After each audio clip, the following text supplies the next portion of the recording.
My 30F husband, 33M, accused me of murder, out of the blue. How do I salvage this? Trigger warnings, accidental death, false accusations, potential mental illness.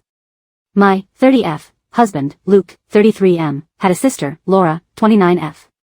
We were all close and saw each other 2 to 3 times a month, along with their parents. Almost 6 months ago, Laura fell down the stairs at their family home and died. It was a freak accident. There's a window on the half landing and she hit her head on the sill. I was the last person to see her. I was there for less than 10 minutes and she was in her pajamas making coffee. I didn't even stay for a drink, and I struggle with how such a brief and meaningless interaction could have been her last. She deserved so much more. My husband and I have only been married for a year, but we've been together for 4 and have known each other for 20 plus. When Laura's parents found her, they called my husband straight away and we rushed over. We faced the whole thing as a family. In the days after, Luke started quizzing me. Exactly what we talked about, what she was wearing, where we were standing, etc. It progressed to saying I was providing conflicting information, on tiny details he was deliberately misunderstanding, and accusing me of withholding information because I couldn't tell him things like what pajamas she was wearing. This escalated quickly but lasted for less than a week, as I lost my cool and made it clear that I was done answering questions. He didn't bring it up again and I wrote it off as a grief quirk. His behavior was generally that of a normal, grieving person. Last Friday, he outright accused me of murdering her, in front of his parents. Out of the blue, we were all stunned. There was an inquest which recently concluded, and there was never any doubt the verdict would be accidental death. He said it was completely obvious and he couldn't believe that no one else could see it. He claims I went through his phone and found his messages with Laura. I have absolutely no idea what messages he's talking about. I have never looked at his phone, and that I went over to confront her and things got out of hand, and I pushed her downstairs. By the end he was shouting about going to the police and getting the inquest overturned, and how I wasn't going to get away with it. Let me be clear, Laura and I had a great relationship. We all did. I have no idea where this has come from, other than these messages I haven't seen, and even then, I don't think there's anything I could ever see on someone's phone that would drive me to murder. It's just ridiculous. He's been with his parents since this happened and will not talk to me at all. I've had some contact with his mum, but she's not being very communicative. The last I heard, she didn't know what messages he was referring to either. I am still completely stunned and I have no idea how to proceed. I made a commitment to be there for him always, and I understand that grief can manifest in strange ways. But part of me feels like my love for him died the second he called me a murderer, and I don't know how we could possibly work through this. I also really don't want to be thought of in this way, and I have no idea if he has said anything to people we know. I obviously haven't. A brain tumor or psychotic break has crossed my mind and I suggested it to his mother, and she just said she'll talk to him. Other than the questions before, he hasn't been acting odd. Obviously he's been grieving, but he seems sane and sensible other than this. I feel like I'm going mad. Does anyone have any advice at all? How did the parents react when he did this? When he first laid out the accusation, at his parents' house, both his mother and I just kept asking him about the messages, and all he would say was that I know exactly what messages he was talking about. She was as stunned as me, and his father just said he didn't understand what he was talking about. He's a man of few words, but there was plenty of head shaking. The whole thing was surreal. No one knew how to react. I honestly don't know what kind of lawyer I would even speak to about this. From what I'm aware, the coroner's decision can't be appealed and the police can't launch an investigation into an accidental death. I don't think I'm quite ready for divorce. We haven't spoken since his accusation, and I walked out about 5 minutes after he threw it out, and I have no idea what his frame of mind is. Comment. You need to get a lawyer to protect yourself in case he does go to the police. I would write down everything that you can remember that happened that day and keep it just in case. He may be having a psychotic break. As stated, don't talk to him or his immediate family or your friends without someone present, or preferably by text or email. Save everything. You need to take his accusations seriously and cover your ass. Reply. I was interviewed by the coroner's office after her death, as I was the last person to see her. She died about 3 hours after I saw her, and I'd been to the supermarket and was home by that point. It's all verifiable and was a recorded interview. I haven't spoken to anyone but his mother, and that's only been over messages. She's never been a big texter, but she has seemed very cagey over the past few days. I don't know if this means she's seen the messages. I've asked and been ignored. Comment. I think they mean record everything you remember about the day your soon-to-be ex accused you of murder. Reply. I'm feeling so freaked out at the idea that he came up with this almost immediately after her death, and has either been sitting on it or planning his confrontation, that I'm basically trying to dissect the past 6 months. Maybe it's time I start writing things down. Right until it happened, things felt very normal. Obviously her death has been felt deeply by all of us and things aren't anything like they were, but there have been no signs of anything like this, even on the day. Getting the messages. I'm absolutely desperate to see these messages, because I'm right there with you on the sheer wackiness of what they have to contain. It hadn't occurred to me that they might not exist, I've never known him to lie, but I do think a mental health issue is a real possibility. His relationship with his sister didn't seem odd, and I've never been interested in his phone, but he's never been defensive about it either, so I think you might be right. If I had such incriminating messages, I'd probably worry about them before now, when told to find an old iPad to use to access them. I have his iCloud password. It has a backup from yesterday. I have no idea how to turn this into something I can actually use. It doesn't have a messages folder or any signs of how to use it for anything other than restoring a whole phone, which I don't want to do. Does anyone know how to actually get the messages from this? Sorry to throw a tech support request in. I can't believe I didn't think of this. Huge thanks to the person who suggested it. Update 1. I'm in a bizarre and complex situation with my husband. I have broken the law, and I feel I have no choice but to do so again for my safety. I don't know what type of solicitor I need or what the next steps should look like. We're in England, and I'll try not to editorialize too much. My husband's sister died suddenly at the start of the year. Her death was an accident and there was no suggestion to the contrary. The inquest was recently concluded and a verdict of accidental death returned. I was the last person to see her, but her time of death, which was almost immediate due to her injury, was confirmed to be hours after I had left the house. All of this was verified at the time. In the immediate aftermath, my husband behaved strangely and kept trying to trip up my story of the last time we saw each other, which was a brief interaction. Last week, months after this was first and last mentioned, he outright accused me of murder, in front of his parents. He says I saw his messages with his sister and confronted her, and that he's going to have the coroner decision overturned and have the police investigate. I haven't seen or heard from him since. Today is day 9. I posted for advice on Reddit. I'm pretty desperate at this point, and it has spooked me, quite reasonably I think, but also led to me committing a crime and planning another. My husband's iCloud credentials were saved on an old iPad in his office, and I downloaded his backup last night. I have read all of his messages with his sister, and there is absolutely nothing like he describes. I understand this is illegal and I'm concerned about the possible ramifications. I am also waiting for a callback from a locksmith to change the locks on the home we own together, which I believe is also against the law. So this leads to my actual questions. I feel justified in what I've done for my safety, but is there a degree of pragmatism under the law for these issues because of the situation, or am I shooting myself in the foot? I am resigned to the fact my relationship is over, but his parents don't seem to be taking this seriously and they're icing me out. I believe this is a serious mental health issue which may put people, namely me, at risk. Can I do anything about this when all I have is the fact I'm being accused of murder? I feel he needs to be detained and this should be investigated as a full-blown psychotic break. Sorry, this is all a bit mental. In addition, what type of solicitor do I need? My understanding is that a coroner decision can't be appealed, is that correct? Are his accusations going to go anywhere? Can I protect myself from this or stop him escalating to telling others? We live in our hometown and everyone knows everyone. This could follow me forever and it's either a lie or a delusion. Any advice would be greatly appreciated. Relevant comments. When told she can't lock out her husband or force him to get a psych evaluation. Reply. Thank you so much for your response. Locking each other out doesn't sound like a pattern I want to get into, but I think I'll go ahead and change them once on the basis that it isn't. You did this so you have to leave the house, and also you'll be prosecuted. Levels of seriousness. In terms of him being deemed to lack capacity, is there any way I can trigger the process that you know of? Is something like this sufficient for the Mental Health Act to kick in? I've been Googling and, you can be detained if professionals think your mental health puts you or others at risk, and you need to be in hospital, seems very vague. Obviously I'm biased, but accusing someone of murder and screaming about how they aren't going to get away with it feels like risky behavior. Does he need to have made explicit threats or is there a clearer bar to meet? Sorry for asking so many questions. Comment. You are jumping ahead of yourself and playing out situations that have not occurred. If your husband reports you to the police for accessing his data and you are subsequently arrested or taken in for questioning, then obtain the services of a criminal solicitor for advice. With respect of changing locks/ending your marriage, seek a solicitor that deals with family law/divorce. If you feel that you are at risk from your husband, talk to a domestic abuse helpline. If you feel you are at an immediate risk of harm, then call the police. If you think your husband is mentally ill and presents a risk to himself or others, call the police. Reply. I don't think that's a fair assessment. Being accused of arguably the most serious crime to exist has most definitely occurred. My understanding of the law is that something is illegal whether you are reported to the police or not. Those messages are evidence as far as I'm concerned, that his accusations are false. They were apparently the trigger to me literally murdering someone I was extremely close to. I have illegally accessed them, and I don't think it's unreasonable to inquire as to the potential impact of that. I am fully aware that I need a solicitor, but as you're probably aware, today is Sunday. I don't know if I need to seek someone out based on a divorce, which honestly, if this is a mental health issue, is not going to be something I go for, or a criminal solicitor, or someone who deals with the Mental Health Act, as my absolute priority preference is getting him assessed.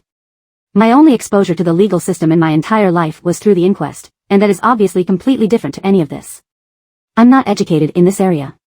Comment. It's sad, and slightly suspicious, that you are jumping ahead to mental health assessments to defend themselves from accusations of murder, when their husband is clearly going through some serious issues coping with the death of his sister. Reply. What else can I do? He has blocked me everywhere, and we went from a normal couple dealing with the new normal 6 months after the death of his sister, to me being accused of murder over a family dinner because of messages which clearly don't exist, and it's been 9 days and I've heard nothing since. Can I remind you that the inquest was held and concluded? I dropped off some Tupperware, grabbed an umbrella I'd left behind the previous week, went to a big Tesco, then went home and called my mum. I was already home by the time she died, and my whereabouts were extremely easy to verify because my husband was home all day. It's obvious that he's going through some serious issues coping with the death of his sister. That is the exact point of all of this. Update 2. There were no crazy, or even suspicious messages. I've searched for over 100 terms and scrolled back over years. I saw a side of them both I wasn't expecting, but nothing that explains the claim I murdered Laura over their chats. Nothing to suggest he was cheating. Absolutely nothing to suggest incest. I repeat, no incest. No weird gaps where deleted conversations or a switch to another app would fit. Just siblings making plans, sending memes, gossiping. They said unexpectedly horrible stuff about a few people, but not me. It was a sort of relief, but it raised more questions than it answered. I sought legal advice, also from Reddit, after posting here. Turns out my options are divorce him or sit down. I contacted my community mental health team, who said they'd reach out, but made it clear it wasn't urgent. I then called his mum and said that if I didn't hear from him by this weekend, I would get a solicitor and ask for a mental health assessment as part of the divorce.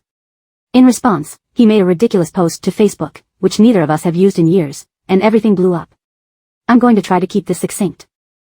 On Friday night, he made a long accusation on Facebook, with new information. He said he'd been planning to leave me for months with his sister's support, and I found the messages, and murdered her. The coroner has reopened the case and the police are preparing to arrest me, and he needs to make sure people know before the trial stops him talking about it. It was well written and seemed vaguely plausible. He messaged people links so it got some attention. We live in our hometown, and have a large circle of friends because we've been here all our lives. People I haven't spoken to since school were reaching out to me asking WTF was going on. It was madness. In response, I posted the export of his entire conversation history with Laura, also to Facebook, when I finally got back in.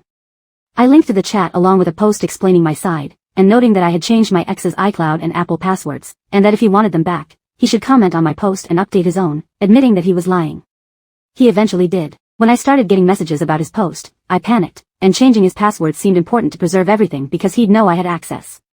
When I spoke to him the next morning, it's clear he's not having a mental episode at all, but is claiming one because he's been caught in a big lie. As soon as he was outed, he called me, clearly drunk, begging and promising to explain everything if I deleted my post. I hung up and told him to call back the next day. He did, after many missed calls and texts, and he tried to bargain and guilt-trip me with his mental health until it was clear the wrong people had seen his conversation. It's hard to describe, but it seemed fake. It was too well rehearsed, and then this morning, when it was clear he was getting nowhere, he blocked me. Begging for mercy and reciting facts about mental disorders doesn't align with someone in crisis with a sincere belief that someone murdered their sibling. The question of why he did all this remains unanswered, and he will not be getting his passwords until it is. The legal advice subreddit said this stuff is technically illegal, but it's beneath a court to take action, so I'm going to count on that because I felt like I had no other choice at the time, and now I don't see any other way to get answers from him. I am desperate and it's all I've got. So there we are. The relationship I have believed was my destiny since I was a teenager has boiled down to petty, convoluted, and vindictive bullshit, played out on social media, for reasons still unknown. My hope for a brain tumor is fading and clearly tomorrow morning is going to be when I lawyer up and stop posting about this. I am mortified, I have no idea whether some people might believe him, and I still don't know why this all happened in the first place. Sorry I don't have a happier update, and thanks once again to everyone who offered advice. Relevant comments. Her husband's reaction after confessing to lying. He didn't react at all. He'd called me tens of times at that point and we'd had 5 conversations on the phone about it. He was laser focused on me deleting the chat log from the get-go, but when I made it clear that posting that comment and editing his original Facebook post was the only way to progress the conversation at all, he finally did it. Then he went silent publicly as far as I can see, but continued begging me behind the scenes. Comment. What on earth is in those chats that he's so desperate to keep people from seeing, and that would conceivably lead you to kill someone? Is there any chance they were using some kind of code or something? Reply.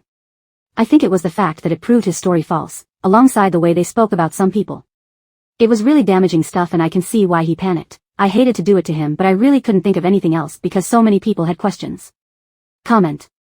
Sounds like he's staging mental issues to get rid of you or create a reason he's not responsible. Cheating, money missing from work, personal or family. Reply. This is exactly how it comes across. He kept saying about how various behaviors he's shown over the years fit anxiety and depression, they don't, and that his vulnerability has led to a complex grief-related breakdown. He is not particularly informed on mental health issues, so I don't understand how he went from a drunken shambles to that level of insight overnight, when he had apparently been in active crisis, posting horrible lies on Facebook, less than 2 hours before calling me initially. You make an interesting point about finances that could be something weird, but definitely not to the extent that it explains any of this. When Laura died, she had a loan and credit account that no one knew about. The total on them was less than £3,000 and I don't know what happened because they weren't mentioned much after they came up initially, but everyone was a bit surprised. She lived for the weekend and going away with the girl, so it wasn't hugely suspicious, and it was confirmed there were no unusual transactions in her accounts, but it was odd. She was saving to move out, so she was pretty open about her finances generally because she was excited about her savings goals. I don't think it points to anything, but I'm at a point where anything could be relevant because it's all such a mess. Update 3. For the past few weeks I've been trying to figure out why my husband suddenly accused me of murdering his sister, who died in an accident at home, 6 months ago.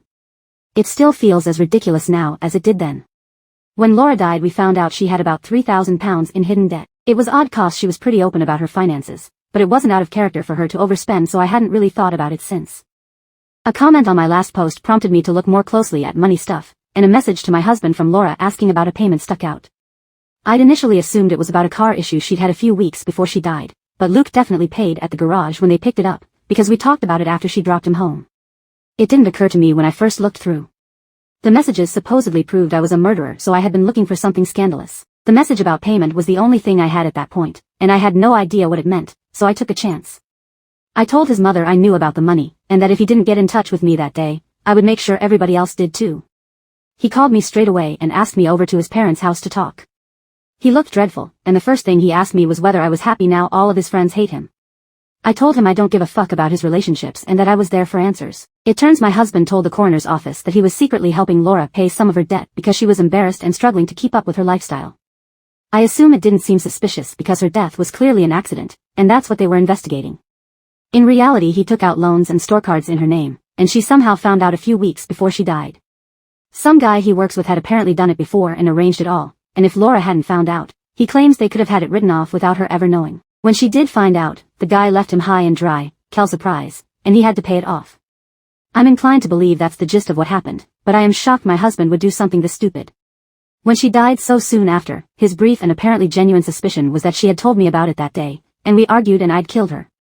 He couldn't explain why I would kill someone because they were a victim of fraud, but according to him, he felt guilty in the immediate aftermath and his brain made it fit. I mostly believe this, but he tried launching into more weaponized therapy speak at that point, so I cut the topic off. A few months after his sister's death, Luke received a letter from a credit company, not even the police, saying he was being investigated. Laura didn't have much, so her debts, which were less than £10,000 even with the fraud, were mostly written off. Something obviously flagged against my husband during that process, I don't know how or why. When the letters got more threatening, he believed the investigation would reopen the inquest, and that he would be accused of fraud, perjury, and because of his previously unknown motive, possibly murder. He claims the only thing the company investigating him actually knows is that the fraud came from our address. So accusing me would make it impossible to prove because it would be a coin toss, his words, as to which one of us took out the credit in Laura's name. That was worth our entire marriage to him, and my reputation in the community we had been part of for our entire lives. He says self-preservation kicked in and nothing else mattered when he thought about what could happen to him. When I asked him how his witness statement fits into his plan, because it proved he lied either way by acknowledging he knew about the debt and paying it, he froze for roughly 1,000,000 years before saying he hadn't thought of that. Obviously my response was to ask why, if he hadn't thought of it. He specifically said it was a lie he needed to cover earlier in the conversation. Suddenly he's sobbing and his parents are rushing in to ask me to leave. I was in tears at this point asking how the F he could do this to me over something so stupid, and how much his parents knew about this, as his mum was pushing me out of their house. All she said was that she couldn't have this conversation with me. She was crying too but wouldn't say another word. I am now 99% sure the fucker was trying to frame me. Not for her death, but for the fraud. He was going to claim that he was lying for me in the coroner's interview, right? If he wrapped it all up as quietly paying her off on my behalf then genuinely suspecting me of her murder, it would protect his reputation and point the finger at me. It just doesn't make sense any other way. Is my husband trying to frame me to weasel out of his actions, and how do I get to the bottom of this? I'm obviously open to theories because Reddit is the only reason I got this far in the first place. That being said, Please don't come up with conspiracies about Laura's death in the comments. It's upsetting. She was wearing shitty old slippers and walking upstairs with a cup of tea, and she slipped and hit her head on a windowsill. This was never a murder mystery, it was someone's life, and she died just because. Maybe a butterfly flapped its wings somewhere, I don't know, but it's hard enough to accept without having guesses shouted at me on the internet whilst my marriage falls apart. Relevant comments. I mean, framing you for fraud seems the most plausible from what you found, though it's an incredibly idiotic, framed job that wouldn't work. So, I have to say, he sounds incredibly dumb. As an explanation, it's probably the best you are going to get, though very unsatisfying. I am mystified by his parents' behavior and what he thought that Facebook post was going to accomplish. It's not like the investigators are going to go poll the town. He could have just written back to them that he knew nothing about these cards and the only people at that address were you and him. There was no need in this weird plot to ruin your reputation publicly. But, again, he sounds very dumb, so I guess that made sense to him. Comment.